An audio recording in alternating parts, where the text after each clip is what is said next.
morning. It's our fourth day here in Chiang Mai.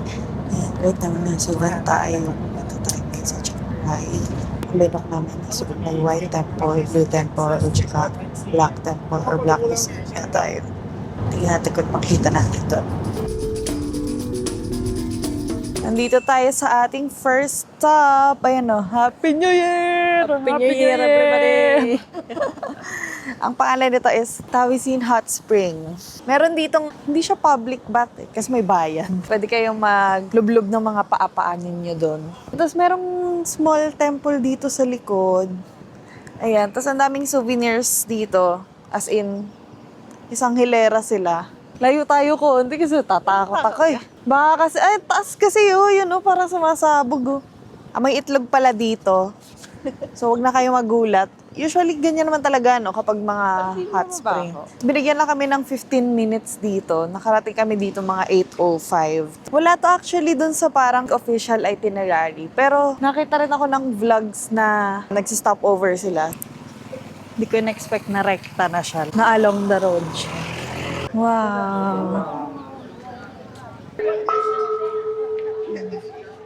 Yung artist kanina dun sa harapan, siya yung artist nitong temple na to. So, parang basically, more on art temple siya. In-start niya to ng 1997. Tapos, hanggang ngayon, hindi pa siya like tapos, as in work in progress siya. More on lifetime project niya.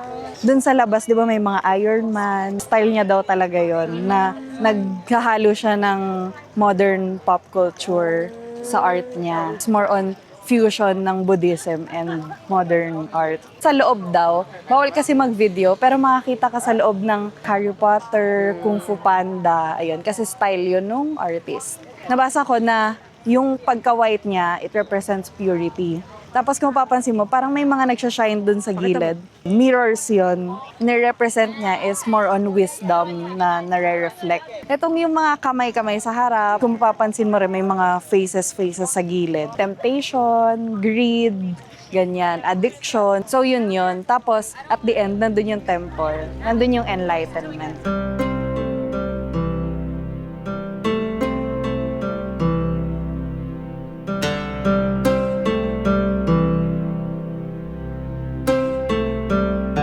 Ang dami pang pure white lang siya, na wala pang design, walang paint na iba. Wala ring mirrors. Baka ito na yung next. May art gallery dito sa sa dulo. So, pwede niyo yung puntahan. Kailangan siguro dito parang at least 3 hours. Sobrang laki. Ang peg nito is parang Grand Palace. Pero mas malaki pa rin siguro yung Grand Palace. Ganun siya, na parang daming buildings, daming temples. Ang ganda ng CR, pwede na siyang templo. Baka mapagkamalan yung yan, kasama. Toilet po yun.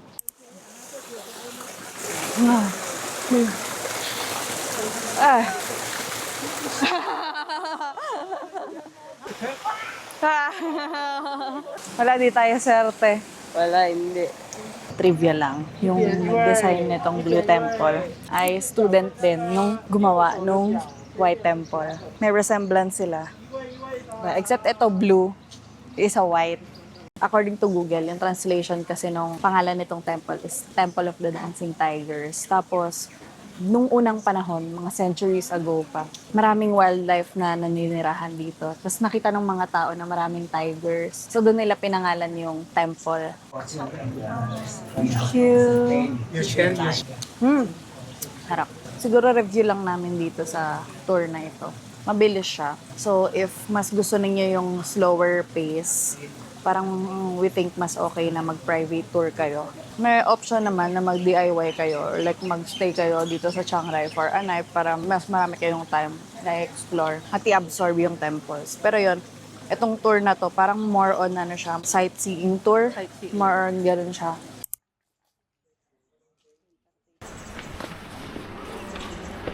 Itong museum na to yung may largest collection ng animal remains na ginawang furniture and installations. Parang kapag tinignan mo siya, you can clearly see kung bakit siya controversial. Kasi parang feel ko una pa lang sa animal cruelty. Tapos medyo dark yung paintings niya. yung art niya mismo. Siguro isa rin sa mga naging controversial, nudity.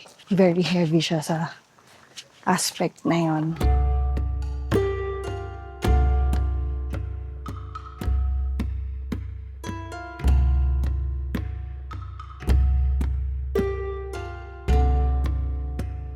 Hello! Kami po ay nagbabalik. Nandito kami sa One Niman. Tapos na ang aming tour. Kaya mag-iikot-ikot na muna kami dito. Dito kasi yung drop-off namin. Daming shops dito and dito na rin siguro kami mag-dinner. Yun lang. Ay, ito po. Ayan, ang cute oh. Cute na Oo. Get mo na yan, madam. Ka na to. Ito, jasmine.